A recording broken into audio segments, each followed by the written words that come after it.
del 1 de junio de 2021. Los peajes de acceso han sido la principal, aunque no la única, fuente de ingresos del sistema eléctrico, a través de la cual se cubren los costes reconocidos del sistema, entre los que se encuentran las redes de transporte y distribución, las primas de las renovables históricas, el déficit de tarifa de años anteriores, la cuota de la CNMC, la aportación al operador del sistema, la mitad del sobrecoste de la generación en los sistemas extrapeninsulares de Baleares, Canarias, Ceuta y Melilla, etc. Todos estos costes reconocidos del sistema se prevén cada año por parte del Ministerio para la Transición Ecológica y en base a ello establecía el orden de peajes que se aprobaba a final del año anterior, fijando la cuantía de estos peajes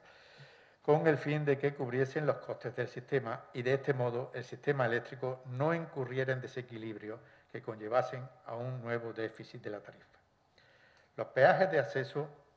llevaban congelados varios años, a pesar de que cada año el sector vive sus pequeñas y no tan pequeñas particularidades. La Comisión Europea desde hacía años llevaba avisando a España de que su estructura tarifaria no era equiparable a la del resto de Estados miembros y solicitaba de forma recurrente que se adaptase para dar cumplimiento a las directivas de turno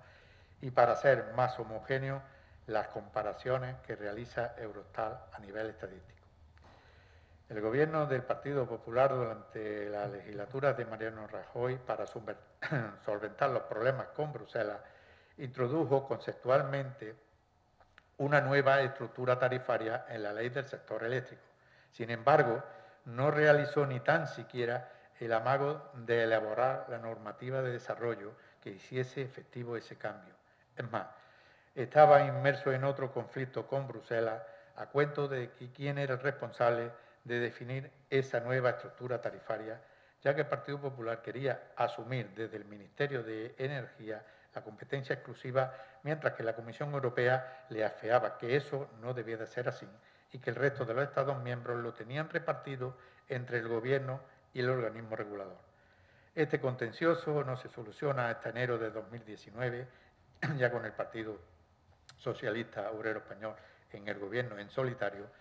tras la moción de censura a Mariano Rajoy en el que establece la delimitación entre las competencias de la CNMC y el Ministerio de acuerdo a los criterios indicados por la Comisión Europea y en el anteriormente citado Decreto Ley del 1/2019. En 2013-2014, el sistema eléctrico acumulaba un enorme déficit de tarifa y el Gobierno del Partido Popular realizó una serie de cambios en el sector para, primero, reducir los costes del sistema y, segundo, aumentar los ingresos del mismo, pasando por alto el tema de cómo redujo el Partido Popular los costes del sistema. Lo que sí viene ahora a coalición es cómo se aumentaron los ingresos, aparte de con nuevas figuras impositivas que ahora no vienen tampoco al caso, pero que en estos tiempos que corren ellos mismos proponen eliminar, se llevó a cabo el ajuste de los peajes de acceso, que consistió en A, subirlos, B, alterando la proporción fijo-variable que existía hasta entonces, dándole más peso a la parte fija frente a la parte variable,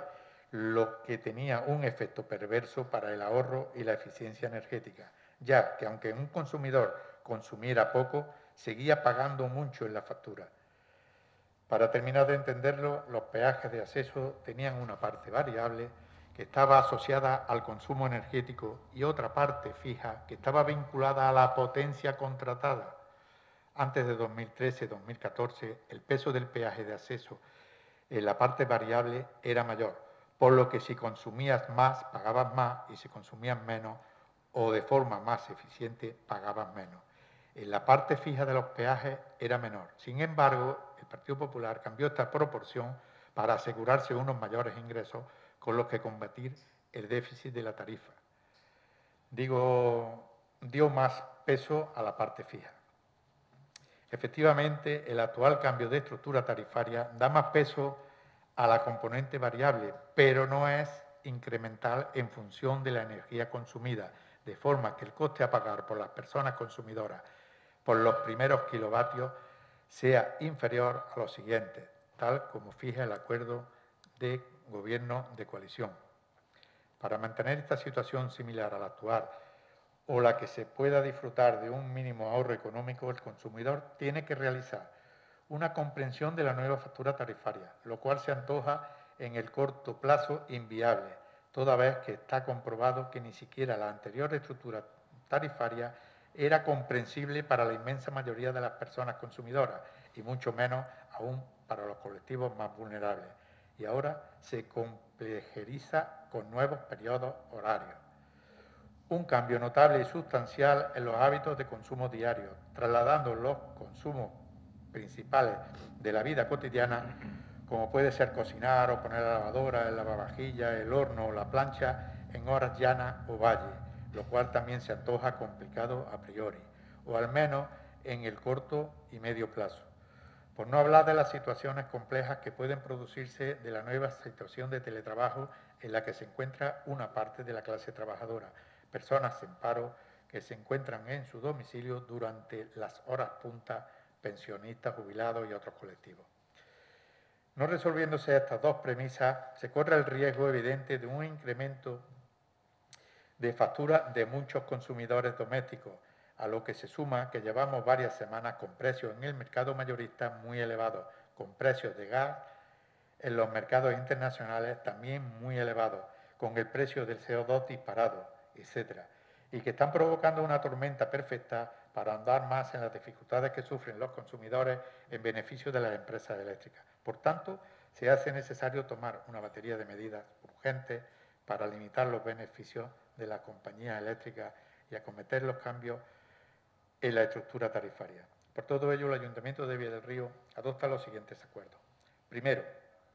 instar al Gobierno de la Nación al cumplimiento íntegro del acuerdo de gobierno en su apartado 3.2.5 que establece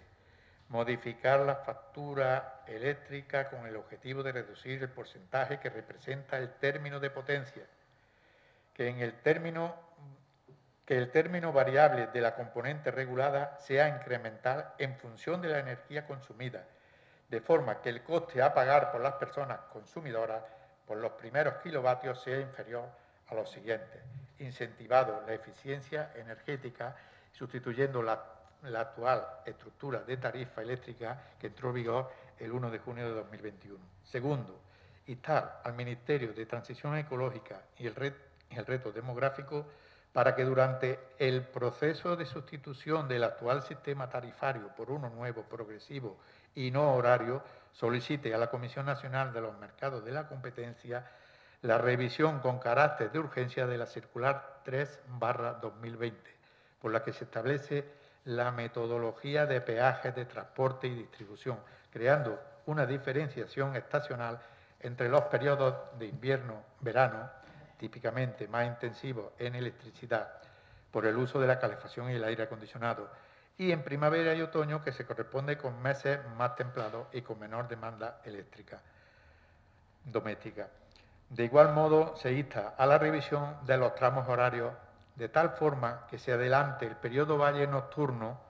que actualmente está, como todo el mundo sabe, en las 00 horas